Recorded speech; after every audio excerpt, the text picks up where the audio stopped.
Good evening and welcome back. Settle in, lower the lights if you'd like. There is nothing here you need to do tonight. Only listen and let the world grow quiet around you.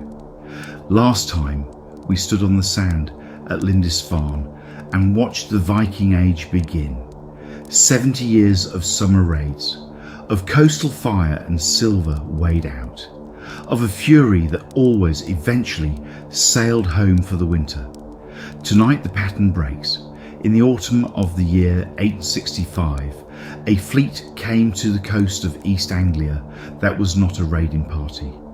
The English chronicles, groping for a word to match what they were seeing, called it the Heathen here, the great heathen army. It did not burn the nearest monastery and leave. It made camp, demanded horses, and stayed and stayed. Year after year, kingdom after kingdom, until of all the ancient realms of the English, there remained exactly one. And that one led by a young man so beset that by the winter of 878, his kingdom had shrunk, in effect, to a few acres of dry ground in a Somerset marsh. This is the story of the great heathen army, of the fall of the English kingdoms, and of Alfred, the only king England has ever called the Great, and the winter in the wetlands from which everything came back. First, the board and the pieces, because the England of 865 was not England at all. It was four kingdoms, old rivals wedged together on one island. Northumbria in the north, ancient and cultured, and, as we heard last week, busily devouring itself. In 865 it had two kings at once, Osbert and Ella, fighting a civil war for the throne. Mercia crossed the Midlands, the old superpower now past its peak. East Anglia in the flat, rich east, smallest and most exposed. And Wessex in the south, the newest power, hardened by decades of fighting off coastal raids, ruled by a remarkable family. King Ethelwulf had 5 sons, and by God's grim arithmetic, the crown would work its way through nearly all of them. The youngest was a thoughtful, frequently unwell boy named Alfred, who had twice been taken on pilgrimage to Rome as a child, and who no one, fourth in line among living brothers, ever expected to see crowned. Wessex knew what was coming better than most, because Wessex had already met it in force. A generation earlier, in 851, a fleet the Chronicle counts at 350 ships had stormed Canterbury and London and put a Mercian king to flight. And the men of Wessex, under Alfred's grandfather and father, had met that horde at a place called Aclea, and, in the Chronicle's laconic triumph, made the greatest slaughter of a heathen army that we have ever heard tell of. The House of Wessex had also begun keeping ships. None of it had stopped the raids, but it meant the southern kingdom, alone in England, had a family memory of standing in the road and winning. Between the kingdoms, no common defence, no common purpose, and generations of cheerfully hiring Norse mercenaries against one another. From the deck of a longship, England looked less like a fortress than a banquet with the doors propped open. Of Alfred himself in these years, his biographer Asser preserves the small stories a court remembers. The boy who could not yet read, watching his mother hold up a book of English poems with a beautiful illuminated initial, promised to whichever son could learn it fastest. And Alfred taking it to his tutor, memorising and reciting it, carrying the prize away from his older brothers. The twice taken road to Rome, where the Pope girded the small boy with the belt of a consul, an honour his family would later remember, pointedly as something like a coronation. He grew up bookish in a family of warriors, plagued from youth by a mysterious recurring illness that historians still argue over, and by his own account he prayed as a young man for an affliction that would discipline his flesh without unfitting him for rule. It is the strangest royal prayer of the age. It was also, more or less, granted. And who came to the banquet? The army's commanders are half in history and half in firelight. The sagas, written centuries later and loving a good story, say the leaders were brothers, the sons of Ragnar Lothbrok, that legendary raider we glimpsed at Paris, come to avenge their father's death in an English snake pit. History can verify no snake pit and no single Ragnar behind the legend. But the brothers themselves are real enough in the chronicles. Halfdan, Ubba, and the eldest, one of the strangest figures of the age, Ivar, called the Boneless. No one knows what the byname means. A disease of the bones, say some. A serpent's suppleness, say others. The sagas make him carried to battle on a shield, unable to walk, and deadlier for it, a strategist where his brothers were swords. What the record shows is a commander of unusual patience and cunning, who understood something no raider before him had acted on, that England's kingdoms could be taken, not robbed, taken, one at a time, if an army could only manage to stay. Staying was the innovation. Raids were limited by what ships could carry home. But an army that wintered in place, ate the countryside, and moved overland on stolen horses could campaign forever and hold what it won. East Anglia, where the fleet landed, chose a sensible humiliation. King Edmund's kingdom bought peace and supplied the army through the winter with what it demanded: horses, every raider a rider. In the spring of 866, the Great Army did not take ship. It mounted up and rode north, fast up the old Roman roads. And on the 1st of November, All Saints' Day, with the city crowded for the feast, it took York, the second city of Britain, before Northumbria's dueling kings had agreed there was a war on. York was no accidental target. Behind its patched Roman walls lay the North's great emporium, a river port with connections to Frisia and the Rhineland, a mint, an archbishop, streets of craftsmen. The army that took it acquired at a stroke a defensible fortress, a treasury, and a market for loot. Under Danish rule, the city would boom as never before. Within a generation, Jorvik, as its new masters called it, was one of the busiest towns in northern Europe, its workshops turning amber and antler and silver, its coinage flowing from Dublin to the Baltic. The Great Army had not come to destroy the English economy. It had come to own it. The two kings, Osbert and Aila, did then what they had refused to do for years. They joined forces. In March of 867, they stormed their own city, broke through the walls, pressed into the streets. And there, in the tangled lanes, where numbers count for less than ferocity, the Great Army turned and destroyed them. Both kings died. With them, effectively, died the ancient kingdom of Northumbria, 170 years old, the land of Bede and Cuthbert and the Lindisfarne Gospels, extinguished in an afternoon, its next king a puppet who paid tribute to the army that appointed him. The sagas add a horror to Ella's death. That Ivar, avenging his father, had the king executed by the rite they call the Blood Eagle, a torture we will not detail, and which historians genuinely doubt. It appears only in late poetic sources and may rest on a misread verse about carrion birds. We flag it because you will meet it in every drama about this age. The sober record says simply that both kings fell. The age needs no embroidery to be dark. Mercia's turn came next. The army seized Nottingham and wintered behind its defences. The Mercian king called for help and got it. An army of Wessex marched north, led by King Ethelred and his youngest brother, Alfred, now about 19, in his first recorded campaign.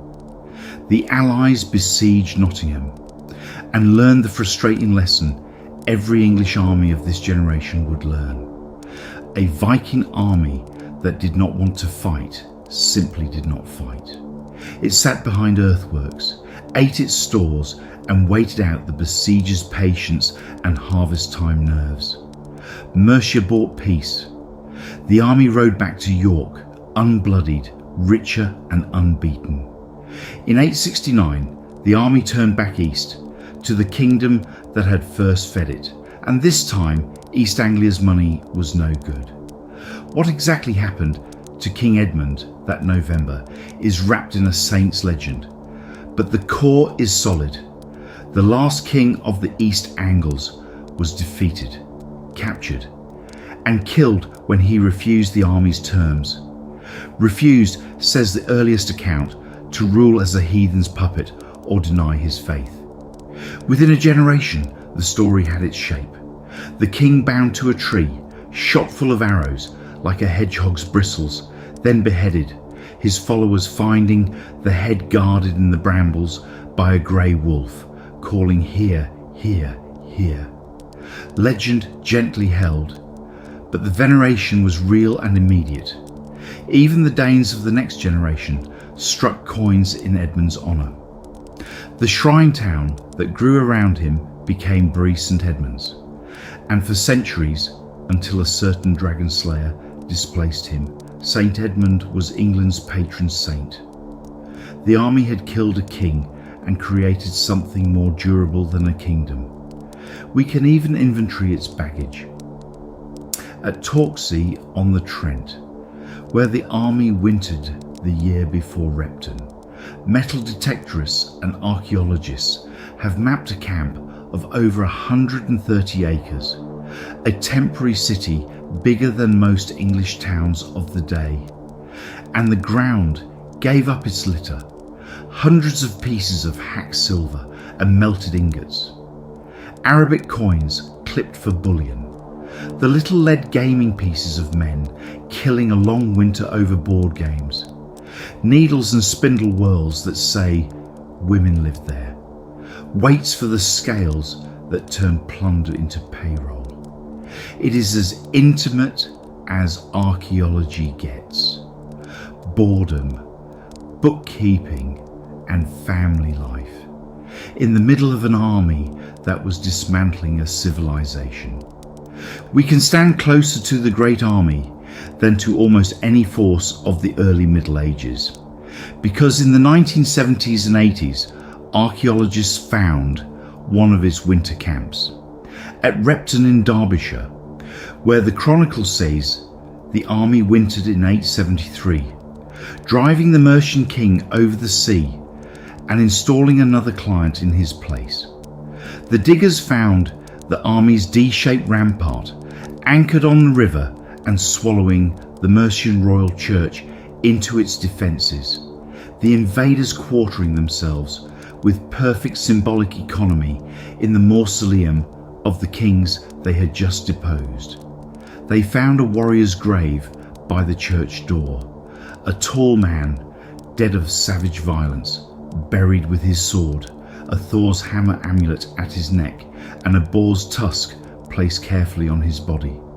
And nearby, in a mound raised over a wrecked building, the disarticulated bones of well over 250 people, most of them robust men in fighting prime, packed around one central high-status burial.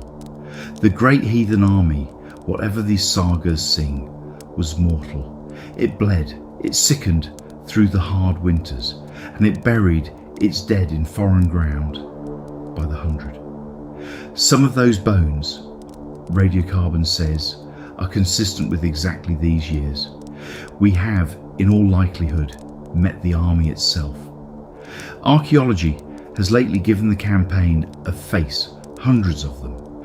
At Repton in Mercia, where the army wintered in 873, excavators found the Viking camp cut through a royal Saxon church, and beside it a burial mound holding the disarticulated bones of at least 264 people. 4/5 of them robust men in their prime, many bearing healed and unhealed wounds, laid around a central grave and buried with Viking weapons and coins that date the deposit to the army's stay. Whether they were the campaign's dead, gathered up and honoured, or a plague winter's toll is still argued. But there they lie, the great heathen army itself, not saga names, but shoulder bones and sword cuts, resting in the ruins of the kingdom they had just pulled down.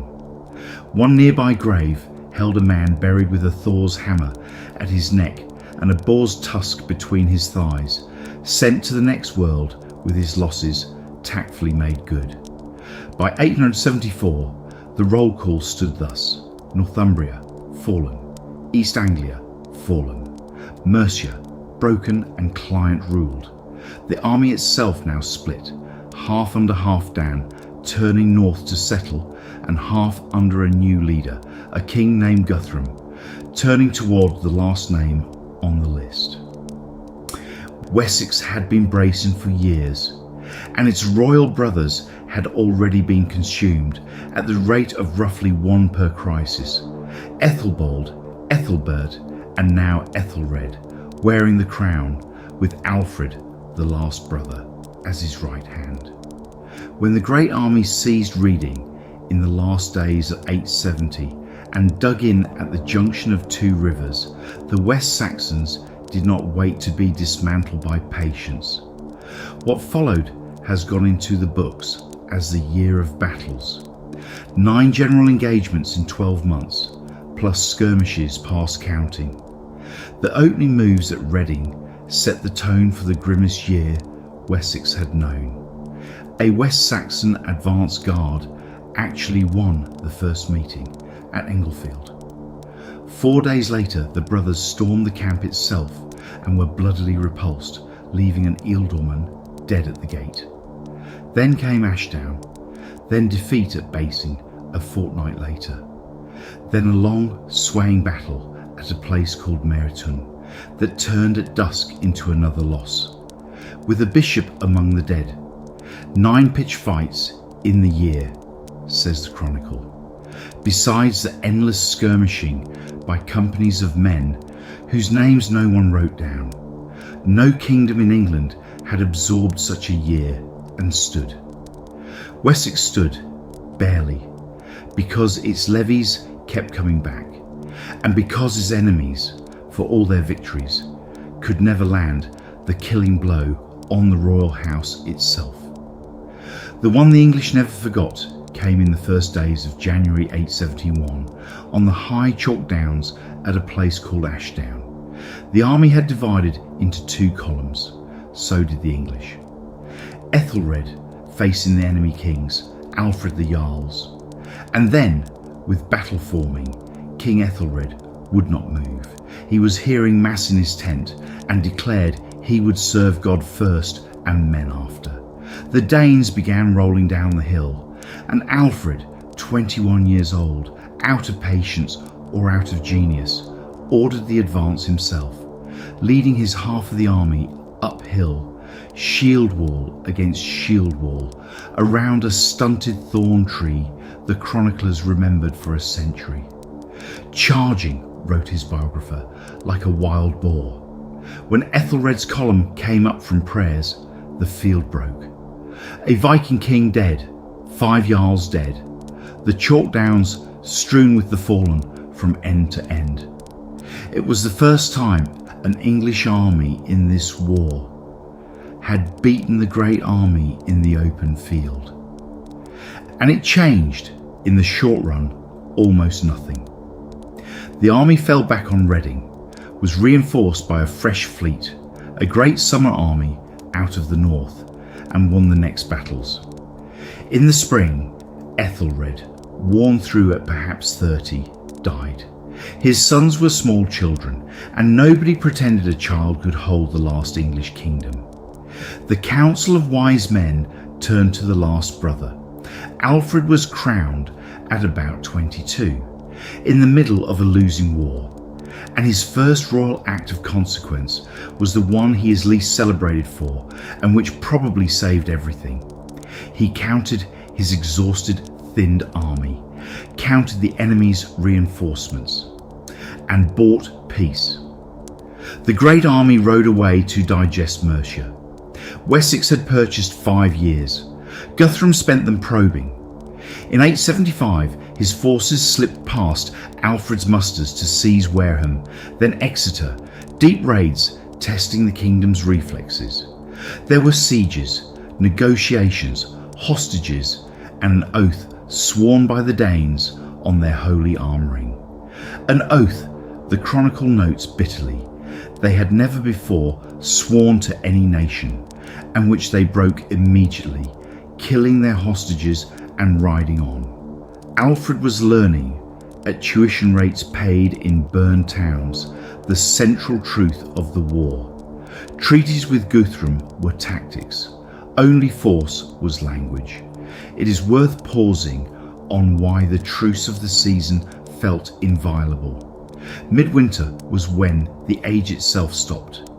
Roads foul, forage gone, daylight a few grey hours. Fighted men of every nation went home because armies could not feed themselves in the field. And the 12 days were the holiest stretch of the Christian year. Courts at feast, retainers dispersed to their own hearths, the war formally asleep. Guthrum's genius, if that is a word, was to see all of that not as sacred, but as a target profile. The one fortnight when a king's location was public, his companions fewest, and his levies unmusterable. It was the same insight at the scale of a kingdom that had chosen a June morning at Lindisfarne. Then came Twelfth Night, 878. The Christmas truce was part of the furniture of the age. Armies went home, kings feasted.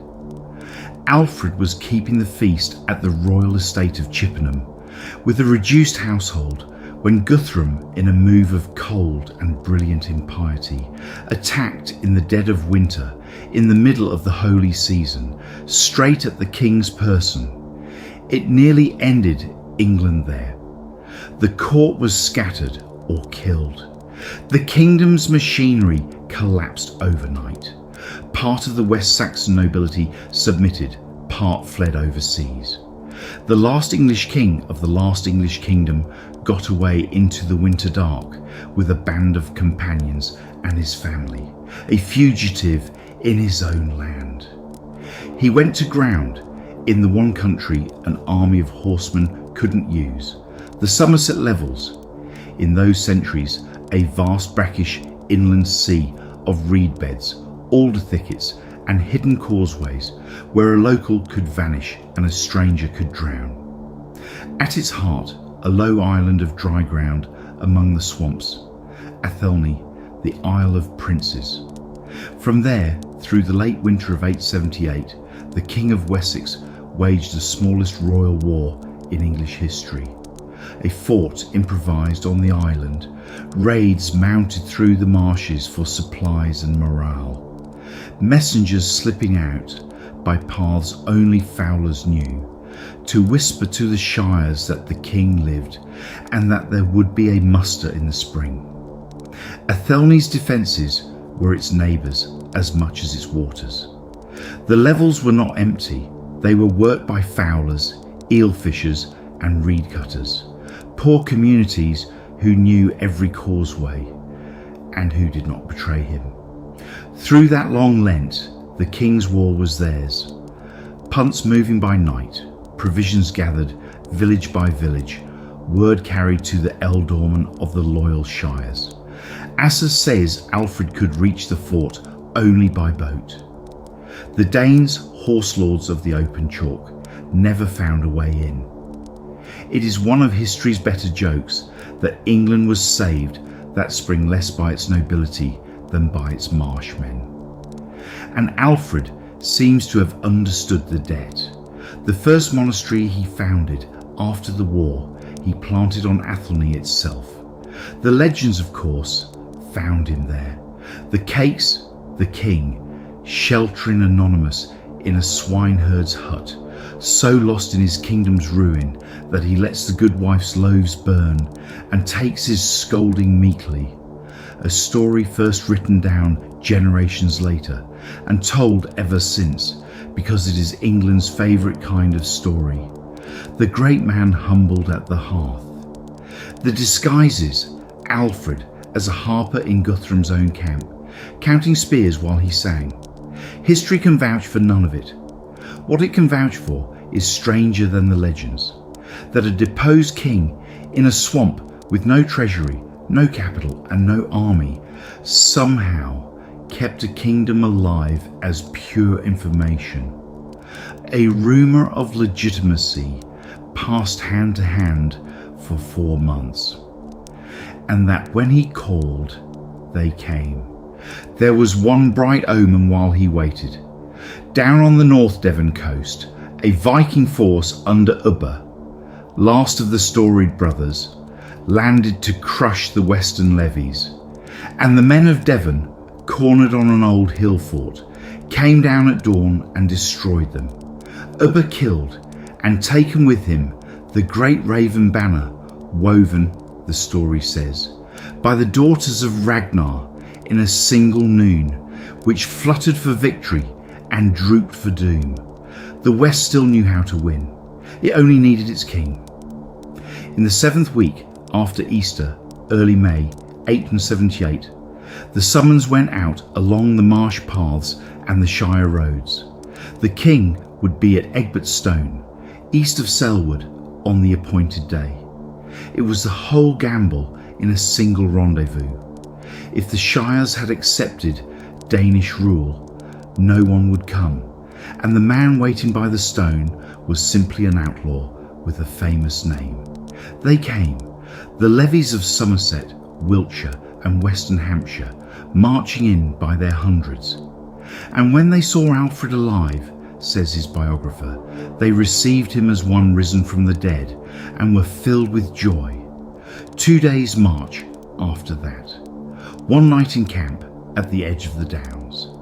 And then, near a place called Edington, the last English kingdom formed its shield wall on the high ground and put everything, the war, the crown, the future of the English language, though no one framed it quite that way, on one field. Hold the picture of what such a day demanded.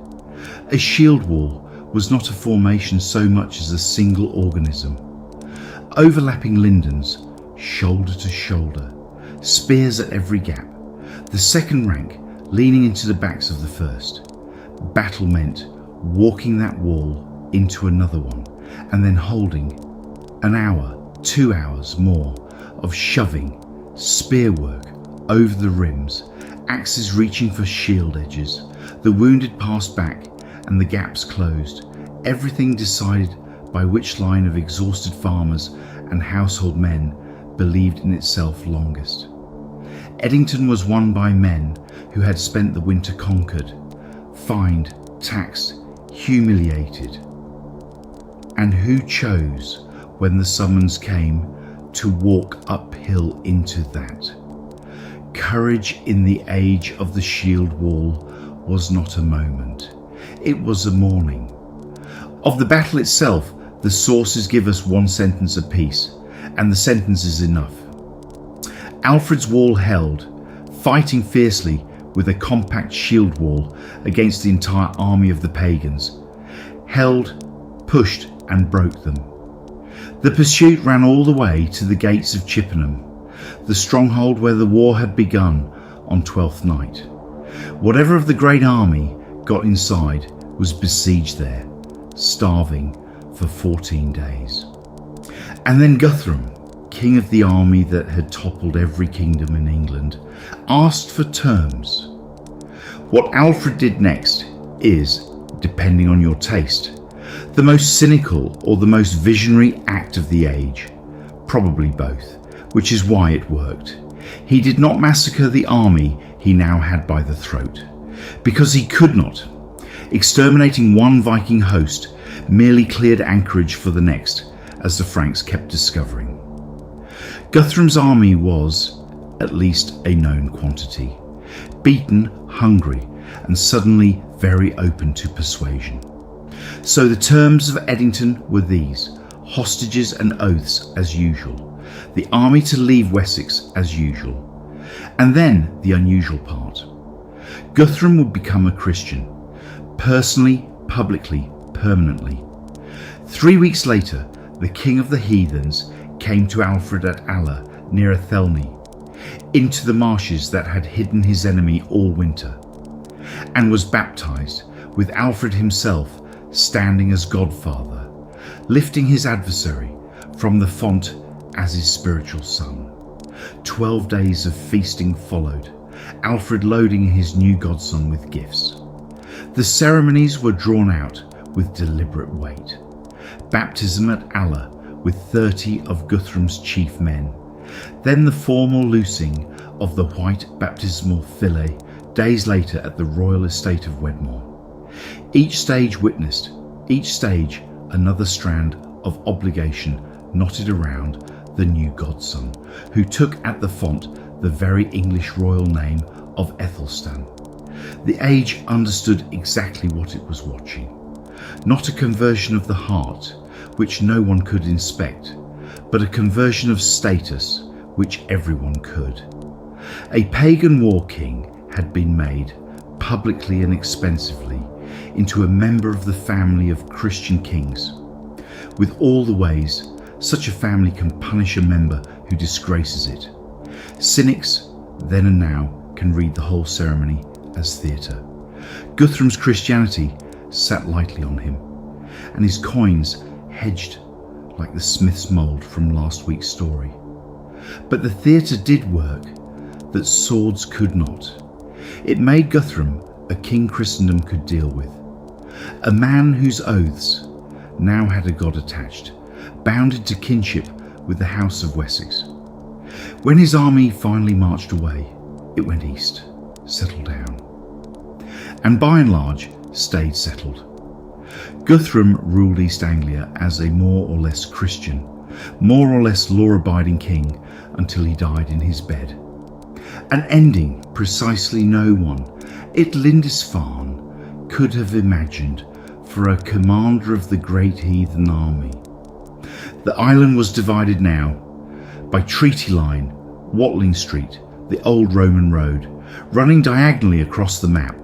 Northeast of it, the Danelaw, the wide territories where Danish, not West Saxon, law ran, where the army's veterans took farms, married English wives, and became, at astonishing speed, farmers who had once gone a Viking.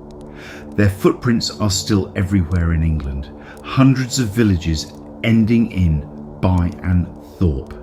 Everyday English words that came off the longships: sky, knife, window, husband, law itself. And in the blood of the English East, as the geneticists now read it, a quiet Scandinavian tributary that never went home. The peace itself was written down. The Treaty of Alfred and Guthrum survives, short and businesslike. The boundary line up the Thames and the Lear and along Watling Street. The blood price of an Englishman and a Dane set carefully equal, man for man, rules for trade across the line, for buying horses and oxen, for the exchange of hostages when merchants crossed. Read it slowly, and a world appears between the clauses. Within months of Edington, Englishmen and Danes were expected to be trading livestock, and the treaty's chief worry is not war, but market fraud. Armies make the chronicle, cattle dealers make the peace. We even have the paperwork of the fortress system, a document called the Burgle Hidage, drawn up in his son's day, which assigns to each burh a number of hides of land, each hide owing one man to the walls, 4 men to defend each pole of rampart. Read it, and the true nature of Alfred's achievement comes clear. Not inspiration, but administration. Thousands of obligations, calculated, assessed, and enforced across an exhausted kingdom, wall length by wall length, until safety was not a hope, but a rota. It is the least romantic document of the age, and among the most important.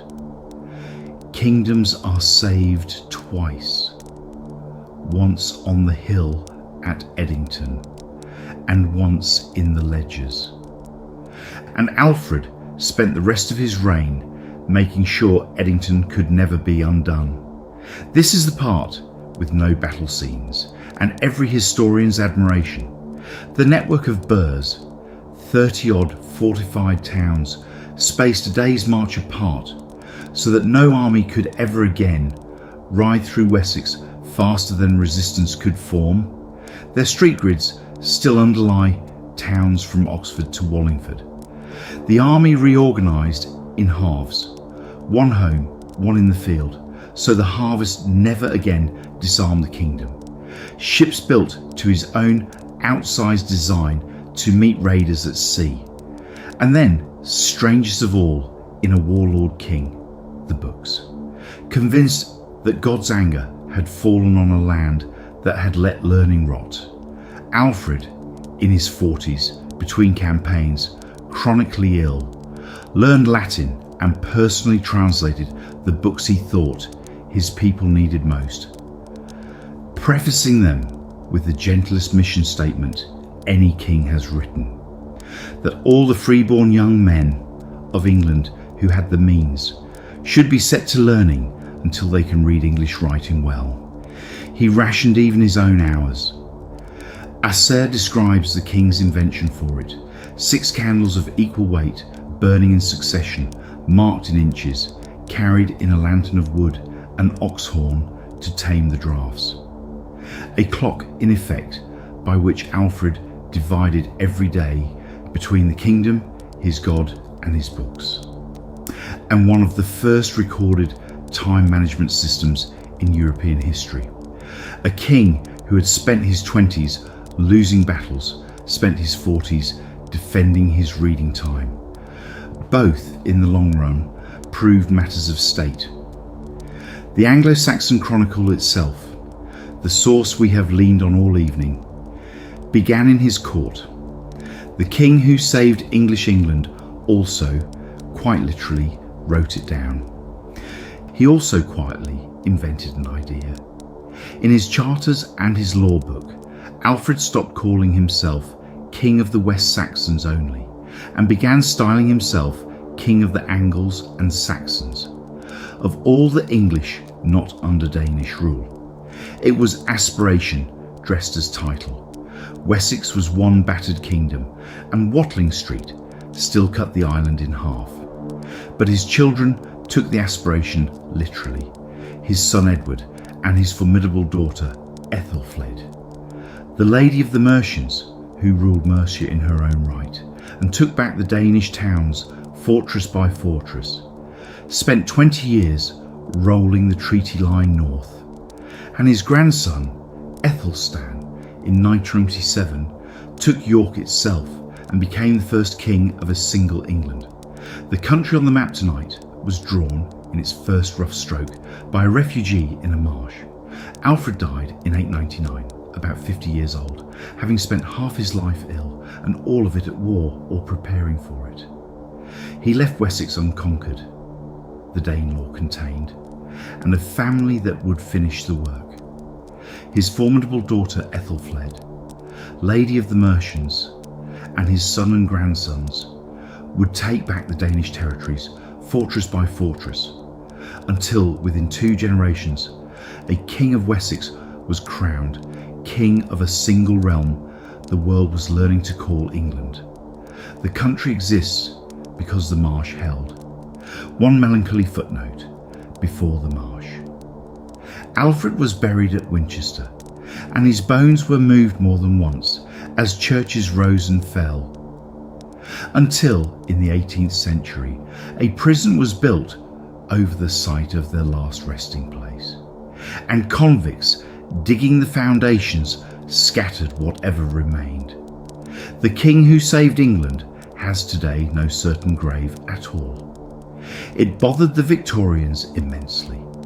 One suspects it would not have bothered Alfred, who wrote once that every man ought to leave behind him the memory of good works, and who has, of monuments, the only one he planned for, the language this episode is spoken in. If you go to Athelney now, there is almost nothing to see, and that is the right monument. A low green rise in flat wet fields, a farm, a small stone marker put up centuries later. The marshes drained long ago into placid pasture. Stand there towards evening when the mist comes off the ditches and the whole story fits in the view.